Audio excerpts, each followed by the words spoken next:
How should one read a book? How should one read a book? A paper read at school. In the first place, I want to emphasize the note of interrogation at the end of my title. Note of interrogation. What is that? Note of interrogation. Means, the question, very question mark. She means note of interrogation at the end of my title. Don't worry, I will send this particular file highlighted so that it will be easy for you to read that. Even if I could answer the question for myself, the answer would apply only to me and not to you. Even if I could answer the question for myself, she emphasizes that this is a question I ask for myself. Even though I may answer it for my own sake, it doesn't apply to you.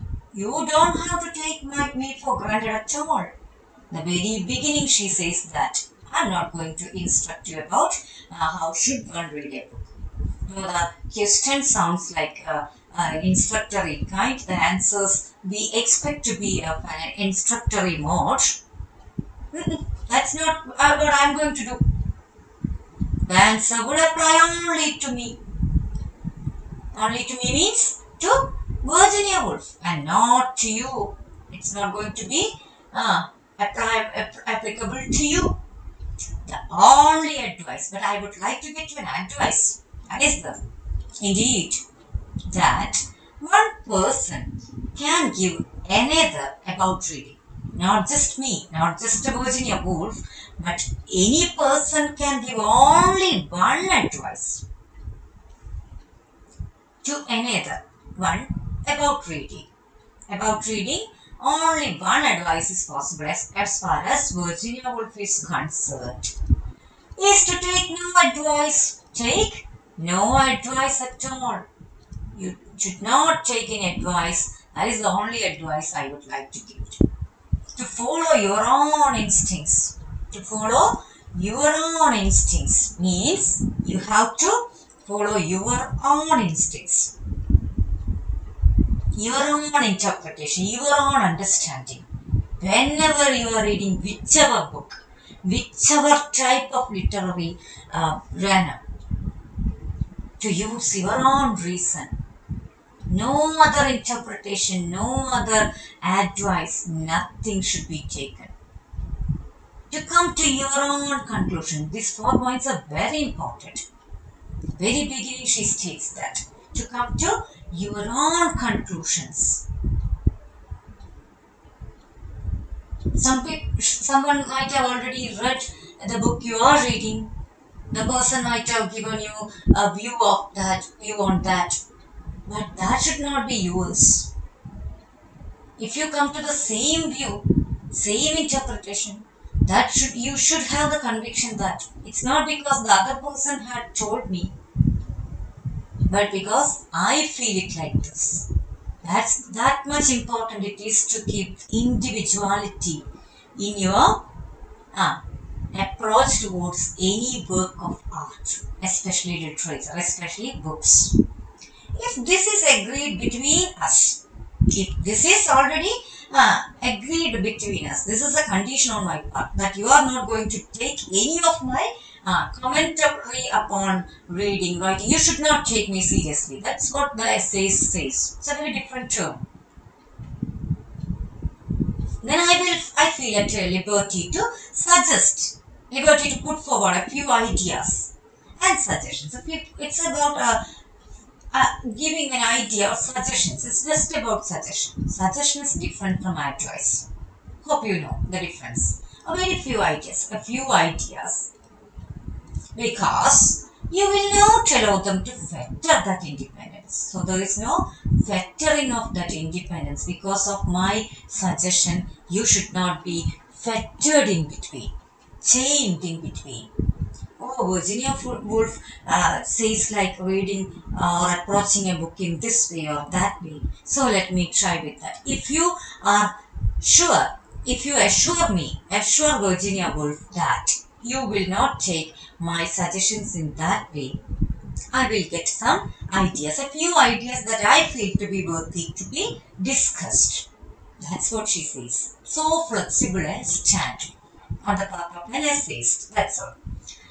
Which is the most important quality. Independence is the most important quality. She says so. Most important qualities. Please note down all these points that a reader can possess. After all, what laws can be laid down about books? She asks, after all, why should we think about laws? It's impossible to lay down standard or laws, rules about reading books. Who can do that? Or how can it be possible? It's impossible. The Battle of Waterloo was certainly fought on a certain day. Think about some historical events. But again, it's problematic now when you talk about history also being textual. But she writes down this essay. You have to place this essay, certain points at least, in the context of its writing. We have numerous other theories, later ideas are there. You problematize everything, including history. There had been a time period when you thought about history being fixed. But now we know how history is biased, how history can distort things, how power relations affect history, its integrity, its credibility. But she mentions the possible Battle of Waterloo or some other events in history. Was certainly fought on a certain day. But is Hamlet a better play than Lear? There she is, in one way or other. Now, if you take this idea of history, textuality of history, you cannot even uh, accept this point. But still, to say to mention one play to be better than the other, it's a risk on our part. Actually, you cannot say like that. It's impossible for us to say like this. This is better than that. I like Hamlet than Lear, or I like Lear than Hamlet. That's possible. But you cannot say at least regarding certain battle. You can say, yeah, at least World War One was fought between 1914 to 1918. That is right. At least that factuality is there. Regarding years, you can be certain, but you can never be certain about your choice, or at least a commentary about the preference, or if you want, this is not even about a preference. Hamlet is a better play than Lear, or this play is better than that. You cannot say with a 100% assurance as you talk about certain time period in history, like this World War One between this and this year, or a Second World War from this year to that year. It's at least that certainty is there. Nobody can say this one play to be better than the other. Your choice you can take, say, but it cannot be set as a point of factual thing. Each must decide that question for himself. That's the only possibility. Yes, each must decide that question for himself. So that is an individual choice only. No one can dictate. No one can guarantee that. To admit authorities, however, heavily furred and gowned into our libraries and let them tell us how to read. Should not be done, should not happen. You should not let anyone to enter into your library and say you should read like this, that, or what to read. Some people dictate you, okay, you should not read such books. You should read you should opt for such books or this kind of book, that kind of book. What value to place upon what we read, how to read, or what value it is there. Oh, it's a pulp fiction, why should you read? Some people have the tendency to say like that. But you should not let anyone to do like this, to go in that way. It's to destroy the spirit of freedom, which is the breath of those sanctuaries. Actually, she mentions library to be sanctuaries. So it is about to let such interruptions is to destroy the spirit of the freedom and that is the breadth of those sanctuaries. Niagara is a sanctuary, place of worth,